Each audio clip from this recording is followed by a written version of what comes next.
Om Swastiastu. Perkenalkan, nama saya Madinatia Pratningswari, biasa dipanggil Natia. NIM saya 211202151 dari Program Studi Pendidikan Bahasa Inggris. Perkenalkan, nama saya Pandey Putwida Permata Prabuanti dengan NIM 211202116 dari Prodi Pendidikan Bahasa Inggris. Halo semuanya, perkenalkan nama saya Hernandini Rizkyawati dengan NIM 2112021 dari Program Studi Pendidikan Bahasa Inggris. Perkenalkan, nama saya Nuh Putri Dewi Kumalasari, bisa dipanggil Dedi, dengan NIM 211202116 dari Prodi Pendidikan Bahasa Inggris. Perkenalkan, nama saya Ibu Krisna Aditya dengan NIM 2111031131386 dari Program Studi Pendidikan Guru Sekolah Dasar. Baik, pada kesempatan kali ini saya akan menjelaskan tentang pengertian evaluasi bahan ajar. Evaluasi bahan ajar merupakan bagian yang tak terpisahkan dari proses pembelajaran. Dengan adanya evaluasi, para pendidik dapat melihat secara lebih akurat efektivitas proses pembelajaran yang telah dilakukan. Pengertian evaluasi secara umum adalah suatu proses sistematis yang digunakan untuk menentukan nilai suatu hal seperti ketentuan, kegiatan, keputusan, kinerja, proses, individu, objek, dan lain sebagainya berdasarkan kriteria tertentu melalui penilaian berdasarkan Fatsuamni 2022. Bahan ajar mencakup segala jenis materi yang digunakan untuk membantu pendidik atau instruktur dalam melaksanakan kegiatan belajar mengajar di kelas, baik itu dalam bentuk tertulis maupun tidak tertulis. Bahan ajar atau materi pembelajaran secara umum terdiri dari pengetahuan, keterampilan, dan sikap yang harus dipelajari peserta didik untuk mencapai standar kompetensi yang telah ditetapkan.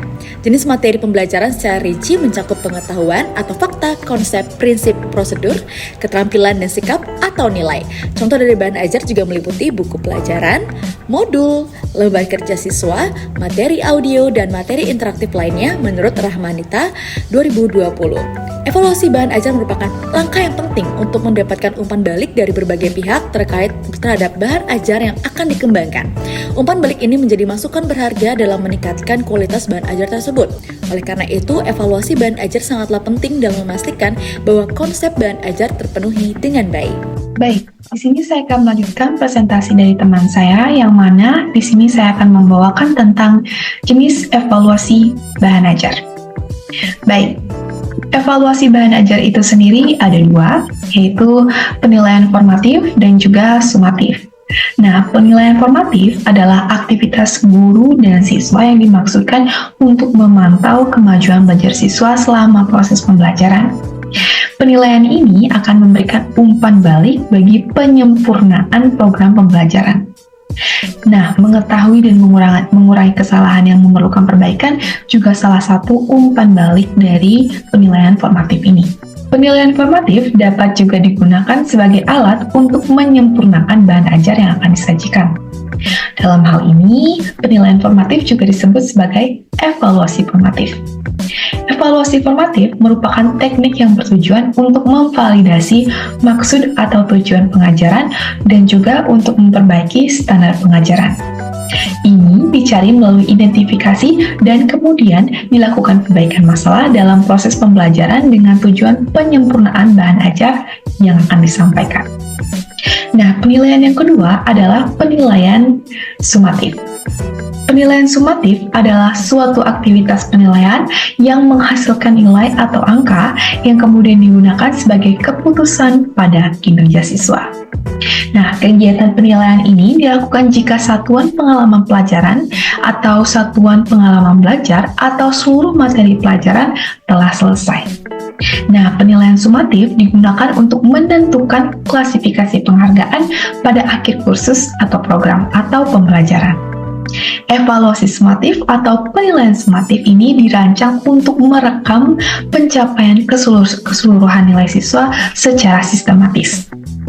Nah, penilaian sumatif juga berhubungan dengan evaluasi bahan ajar, yang dimana pada penilaian sumatif bahan ajar dapat diketahui efektif dan tidaknya saat diterapkan kepada siswa. Penilaian sumatif juga bisa berfungsi sebagai evaluasi bahan ajar yang dapat memperbaiki kekurangan yang ada di bahan ajar pada akhir pembelajaran. Jadi, penilaian sumatif atau evaluasi sumatif merupakan teknik penilaian kumulatif seperti yang dilakukan pada akhir semester atau unit instruksional lainnya. Nah, itu dia dua jenis evaluasi bahan ajar yang mana ada dua, yaitu evaluasi formatif dan juga sumatif. Ringkasnya, evaluasi formatif atau penilaian afirmatif adalah penilaian yang dilakukan pada saat proses pembelajaran berlangsung atau aktivitas guru dan siswa yang dimaksudkan untuk memantau kemajuan belajar siswa selama proses belajar berlangsung, sedangkan penilaian sumatif atau evaluasi sumatif adalah aktivitas penilaian yang menghasilkan angka atau nilai yang kemudian digunakan sebagai keputusan pada kinerja siswa. Penilaian sumatif ini biasanya dilakukan di akhir semester. Baik, sekian dari materi saya. Materi selanjutnya akan dilanjutkan oleh teman saya. Baiklah, terima kasih atas kesempatan yang diberikan kepada saya. Kali ini saya akan menjelaskan materi mengenai pentingnya evaluasi bahan ajar. Perlu diketahui bahwa evaluasi bahan ajar ini merupakan langkah yang sangat penting dalam dunia pendidikan untuk menilai efektivitasnya. Tanpa adanya evaluasi, pendidik tidak akan mampu memperbaiki dan mengembangkan proses pembelajaran mereka ataupun siswanya. Akibatnya, peserta didik dapat menjadi bosan dengan materi dan metode pembelajaran yang monoton atau itu-itu saja. Oleh karena itu, pendidik perlu terus menciptakan inovasi baru dalam mengevaluasi dan memperbarui bahan ajar mereka. Melalui evaluasi, pendidik dapat menilai sejauh mana peserta didik telah memahami materi yang telah diajarkan. Jika terdapat kekurangan, evaluasi dapat membantu pendidik dalam mendiagnosis penyebabnya, mulai dari metode pengajaran yang tidak tepat hingga faktor-faktor internal siswa seperti kesulitan belajar dan lain sebagainya. Dengan demikian, pendidik dapat menemukan solusi untuk meningkatkan pembelajaran. Adapun fungsi dari evaluasi bahan ajar antara lain yaitu mengetahui kemajuan peserta didik serta menentukan keberhasilan mereka setelah periode pembelajaran tertentu. Hasil evaluasi digunakan untuk memperbaiki cara belajar siswa yakni formatif dan menentukan kenaikan kelas atau kelulusan yakni sumatif. Yang selanjutnya yakni menilai keberhasilan program pengajaran dengan memeriksa berbagai komponen seperti tujuan, materi, metode pengajaran, alat belajar, dan evaluasi. Hasil evaluasi juga memberikan umpan balik untuk meningkatkan seluruh komponen program pengajaran, mendukung layanan bimbingan dan konseling dengan memberikan data mengenai kebutuhan dan kelemahan siswa, serta menangani kasus-kasus khusus. Yang terakhir yakni membantu pengembangan dan perbaikan kurikulum, yakni kurikulum sekolah, dengan memilih materi yang sesuai dengan perkembangan siswa serta masyarakat. Baik, demikianlah presentasi yang dapat saya sampaikan. Untuk materi selanjutnya akan dijelaskan oleh teman saya. Terima kasih. Baik, di sini saya akan melanjutkan presentasi dari teman saya. Di sini saya membahas tentang faktor pengembangan bahan ajar. Nah, pengembangan materi pembelajaran adalah bagian proses mengorganisasikan materi yang telah disusun secara sistematis yang dapat digunakan guru dalam proses pembelajaran. Materi pembelajaran atau bahan ajar tersusun atas topik-topik dan subtopik tertentu. Nah, dalam faktor pembelajaran ini ada 5 faktor yang harus dipertimbangkan dalam mengembangkan bahan ajar. Nah, yang pertama ada karakteristik peserta didik, yang kedua bentuk kegiatan pembelajaran, yang ketiga konteks tempat penyelenggaraan pendidikan, yang keempat strategi pembelajaran, dan yang terakhir ada alat penilaian hasil belajar. Nah, yang pertama karakteristik peserta didik. Karakteristik peserta didik meliputi kultural, status sosial, minat, perkembangan kognitif, kemampuan awal, gaya belajar, motivasi, dan perkembangan emosi. Nah, perkembangan sosial dan perkembangan moral dan spiritual, dan perkembangan motorik. Dua, ada bentuk kegiatan pembelajaran.